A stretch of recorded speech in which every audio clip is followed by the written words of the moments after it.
يسعد لي أوقاتكم أصدقائي مكافحي النشاز، والله يبعد عنا وعنكم كل شر وكل نشاز.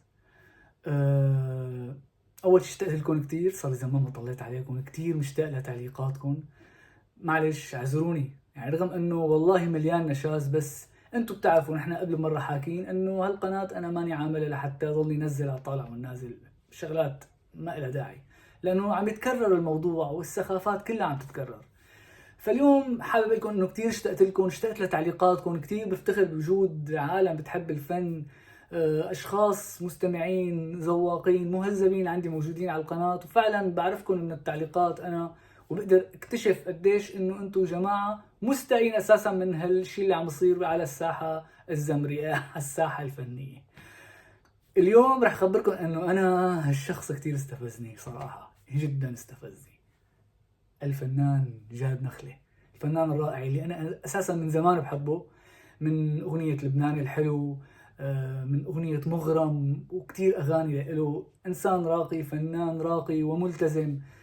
يا جماعة منزل أغنية خلتني أقول صار لي عم أقول من الصبح، بتوجع القلب، من ألحان الرائع حبيب قلبي صديقي الأستاذ بلال الزين، كلمات الشاعر أحمد ماضي اللي كمان هو أكثر من رائع كلامه. أحمد ماضي الرائع، لازم دائما هيك نقول، لأنه يعني أول شيء بيعجبني أنه شخص هيك مشكلجي، يعني بيعمل طبعا مشكلجي على حق يعني أكيد. فبوجه له تحية كمان كتير كبيرة، والتوزيع جدا رائع كمان. صراحة راح عن بالي اسم الموزع، أعتذر جدا، ولكن موجود أكيد الاسم تحت بالأغنية إذا بتشوفوها. أغنية جدا رائعة، يعني رح سمعكم هيك شوي من أولها، يعني أنا على فكرة حافظها باصم للأغنية. شكرا سيف على الخيانة وعلى الإهانة، عالدقايق والثواني اللي عشتها مع أناني بذوب شومة. ما رح كمل مشان ما يجي اليوتيوب يخرب لنا الأرض هلا يا جماعة.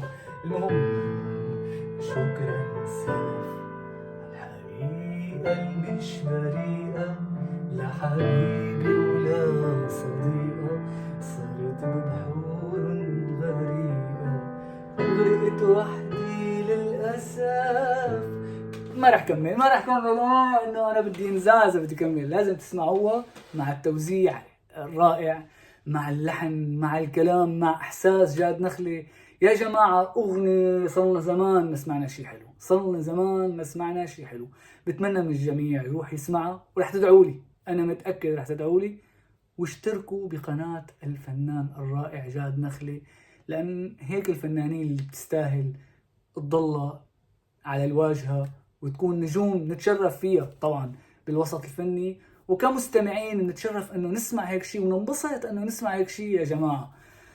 تحياتي كثير لكم، بعرفكم انكم ما رح تخذلوني، وبعرف انه رح تنبسطوا بهالاغنية، وبعرف انه رح تروحوا تسمعوها ورح تحطوا تعليقات ورح تشكروني وتشكروا الفنان جاد نخلة والمجموعة الرهيبة اللي عملت هالغنية الرائعة.